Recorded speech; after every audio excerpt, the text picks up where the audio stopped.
better do it again, better do it again, better shit with a song. Let's get into the tea, darling. The tea one, EXP. Why did I leave? Let's go. Why did I switch brokerages? I became an agent March of 2024. When I first became an agent, so I took my test, passed it. My first thing, of course, well, even before I took my test, let me back up actually. If you're registering for your test, you have to know what brokerage you're going with because you have to use their sponsor code or whatever when you sign up to take your exam, right? So before you even take your exam, before you schedule it at least, you have to know which brokerage you're going to. So I was researching. I knew I was going to take my test in March. I was researching for about probably a month or 3 weeks, maybe 3 weeks. I was researching, writing notes, calling brokerages, asking them my list of questions, and just writing on my notepad what their answers were. And then I would compare and contrast what each brokerage told me. The number one thing that I knew I didn't want to do was pay monthly fees with a brokerage as a new agent. I would add that. As a new agent, I thought that it would be ridiculous for me to sign up to have a bill immediately after becoming an agent because a sale is not guaranteed just because you take your exam. You have to work for it unless you have someone just giving you sales right away, which I wasn't counting on. I didn't think that that would be my reality, right? So my first thing that I knew I wanted to make sure of was to not go with brokerages who you had to pay monthly fees towards, okay? That was number one. Number two, I wanted to know what their split was. Is it a 70-30? Is it an 80-20? What is it? So that was another thing, top thing on my list. Also, a big thing was mentorship opportunities. What mentorship opportunities are offered, if any? Are there trainings that I can do for free or do I need to pay for them? What does that system look like? What does mentorship look like? What does teamwork look like at your brokerage? So those were my top 3 things that I would say held the most weight when I was making my decision on which brokerage to go to. I didn't have any issues when I was at Century 21 as far as communication, knowing that I could reach, like who to reach out to for certain help. I think that they did a good job with communicating and also sending me materials on, how this works. What does this look like, as well as setting me up initially when I first became a realtor on their team. They also made sure to set me up with Debbie, who was acting as like kind of like a mentor to me, and she was cool as well. I can't really say I personally had any crazy issues with Century 21 Homestar, and it's not like the piping hot tea, but there wasn't any issues. There weren't any issues that I can sit here and be like, oh, they were. No. Me switching brokerages came down to something as small as an opportunity. Yeah. I was presented an opportunity that I couldn't decline. I think that it's important, especially if you're a new agent, to understand and see when those opportunities come. I can't ever regret my decision because it got me to the place in real estate that I am now. It was the best decision that I made, and even though it was something that I was very nervous about because I was jumping from fresh new agent, just straight off of training and mentorship, basically, straight to EXP, which you don't really have a direct broker to call for real. Like you have like a broker per se, but they're not as available. And I wouldn't say the relationship is as direct as it was for my experience with Century 21, right? So you can have someone who you can call and, or send an email to, but they're not really, I'm not expecting to get a call back immediately or even like the next day. That might take a bit longer just because of how EXP is organized, which is just a difference in how they are organized.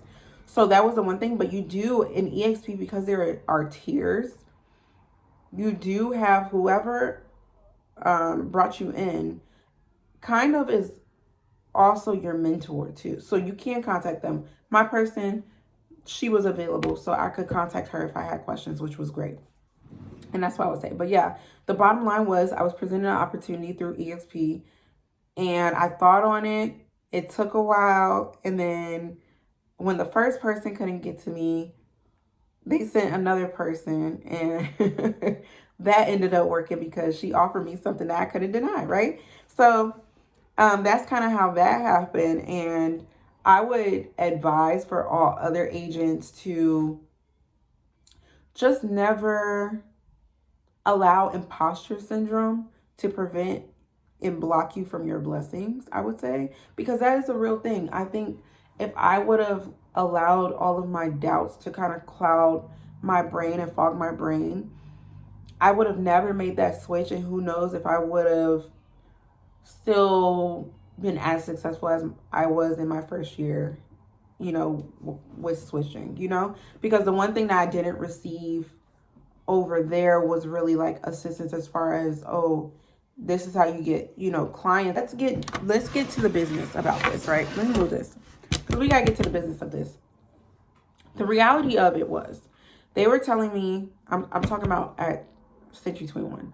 So a lot of the advice I was getting, and we were going through this training program, Buffini & Co. I talked about this in another video, but we were going through that training program, and it was pushed to door knock, send out mailings, things like that.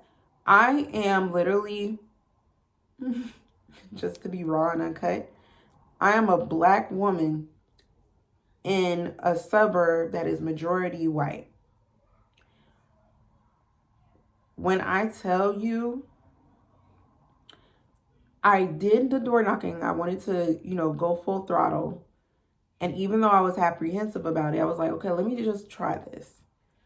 Even though it wasn't all bad, I did run into a few very iffy and racist people, right?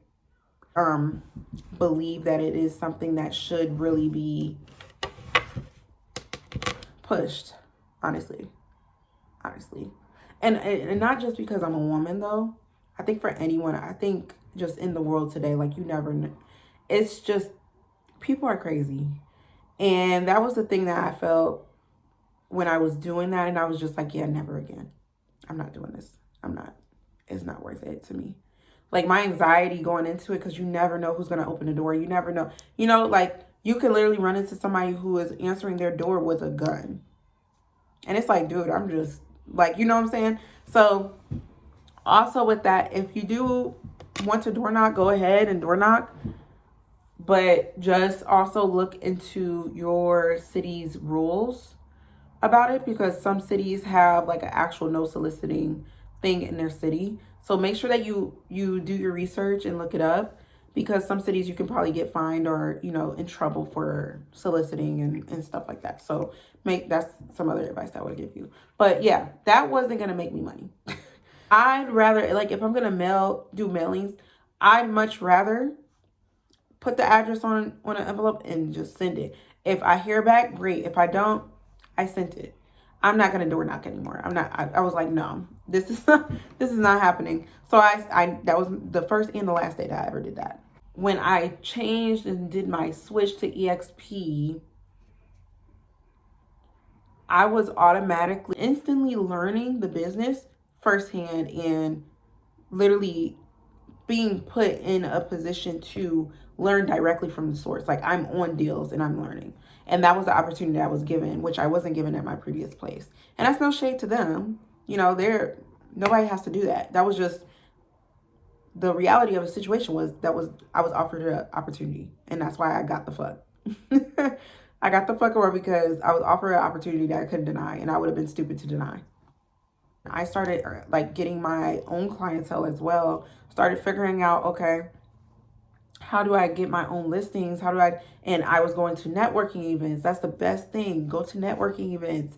Get your face out there. Have your business card, whether it's physical or I used to do physical. Now I do, like, I'm entering my number in people's phones, or I'm sharing the digital business card or something like that. So yeah, you don't have to, as a new agent, you really don't have to get physical business cards unless you want to. But it's a good start, because then you can get into the habit of talking to people. You have something physical when you first start out. And that's how I started. But then, like, nowadays, I know how to talk to people. So I know how to be like, oh, let me get you, and stuff like that, and make it seamless. It's like I'm building my own base. I'm still continuing to build my own network of people, clients. I'm still going out and doing networking events. I also have my nonprofit, so I meet people through that. I also am an entrepreneur myself, so no matter what, like, my biggest advice is, like, friend group, where no matter where we go, I'm networking. Best believe. I could be in a club. I am networking. I'm always networking. And that's the mindset of a realtor. You have to be. You have to be. You have to always be networking. So I would say that's the one thing that I would say to people, new realtors, current realtors, people who want to get into real estate. You have to kind of get out of your shell and just go for it. Go full throttle, go for it. And when you're presented something, of course, do your due diligence. Think about it, weigh the good and bad out of it, and just go from there. So with Century 21, I didn't have any fees. When I switched to EXP, my fees are almost $100. So yeah, that was the only, like, I would say that was the only downside of it, was that now I have a monthly fee. But if you're able to make some sales, then you're able to pay your fees. So that's kind of like one of the things that can, I guess, get you off your butt and make sure you're making some money, because you need to at least make $100 each month, So that's one of the things. Always have a side hustle too, because real estate is hard. So you need to have something that's going to make you some income in between, because remember, you don't get paid until that deal closed. So how are you getting paid when majority of deals are taking like 30 days to close, some 14, 15 days if they're cash or whatever. But yeah, you have to think about that as well, especially if you're the head of your household and you are trying to replace a 9-to-5 income. It takes a lot, especially if you're just doing like investment homes. So homes that are maybe 120K under, or even like 150K under, then you probably gonna need more sales to get the number that you want, of course, right? Or need to replace that 9-to-5 income. So I would never advise anybody to quit their job to become a realtor or any of that, unless you have certain things that is going to make you money. I would say keep that job and do real estate on the side until you build your base and you have consistent income that looks a certain way. That's my advice. But yeah, when I moved brokerages, it wasn't anything like, no ill intentions, nothing bad. I still love the people that were at Century 21 and the people who were helpful for, towards my development. It is wild. It is wild what we see. Sometimes I look around and I'm like, are we in LA or Cleveland? Because you wouldn't believe how these people be acting, but it's interesting. It's been a great past year, I would say, within as far as just career. And I can't wait to kind of bust out in 2026 and see what I'm capable of, because this year, I know I was kind of just like filling the scene out, seeing what I could accomplish and things like that. But come next year, I think I'm ready to push even more. Let me know your thoughts. Let me know if you have any other questions. This was like a big question. Not only I received a comment, actually, I think like yesterday when I posted the other video, I received a comment about, me doing this video. And I also received a few like inboxes about, oh, why did you, switch brokerages and stuff like that. So this was a highly anticipated video, actually, because people wanted to know. If you are thinking about going to Century 21, it's not a bad if you are a new realtor, I would definitely suggest it, honestly. If you are new and you don't want fees, I can understand why you would go to Century 21. I don't think it's a bad brokerage. I think that EXP offers you a lot more. So if you want to join EXP and you're in the city, or even not, if you want to join EXP, come see me. We have tiers. I'll do a video on that. That's going to be another video. If you want to join EXP, send me an email. That's what I want you to do. And I'm going to give you the details. If you want to join EXP, just send me an email. If you want even more advice on like certain detailed things that maybe I didn't touch on in this video, just let me know. I can always make another video about other things. So this was just kind of like a basic standard, like my experience and why I left and, you know, all the stuff that was going on. So if you want more information on some other questions that you have or anything else, send me an email or comment. Make a comment, actually. Put it in the comments. You know, we need some engagement. So put it in the comments what you want to know from me. But yeah, Century 21 was fine. EXP, I love EXP. I love the retirement opportunities that you get with EXP that actually no other brokerage offers retirement. EXP does. And through those ways, I'll have a video to describe that if that's what you guys want. You just let me know in the comments. On my last video, if you have not, make sure that you subscribe as well. If you are interested in more content like this or all the other content I will be putting out, it's not going to be just me sitting in this chair, just so y'all know. It's not. I'm just getting these videos out because I will be out of the country, quite literally. So I am getting these videos out, and the ones that I wanted to do first were the ones where it's just like me talking, because that's just quick. I can do that real quick. But once I get back, I will be doing more like walking around content or maybe a day in the life of a realtor and stuff like that. I do have a short coming. I don't know when I'm going to post it. Maybe tomorrow I'll post it. But my short will be kind of like a day in the life of a realtor, but we didn't really do much of the real estate stuff that I was doing today. It was mainly like day in my life, really, but it's just a short. So you guys will see content like that in between the videos. Of course, remember that I will be posting every Monday, and you'll probably get my short film content in the mix of the week. We'll see how it's going. Don't stay stagnant, and you'll be successful. So I'll see you guys in the next video. Bye. The realtor who puts your needs first. Whether you need a luxury home, a project or investment, I am your one-stop shop. Subscribe today and learn about all things real estate.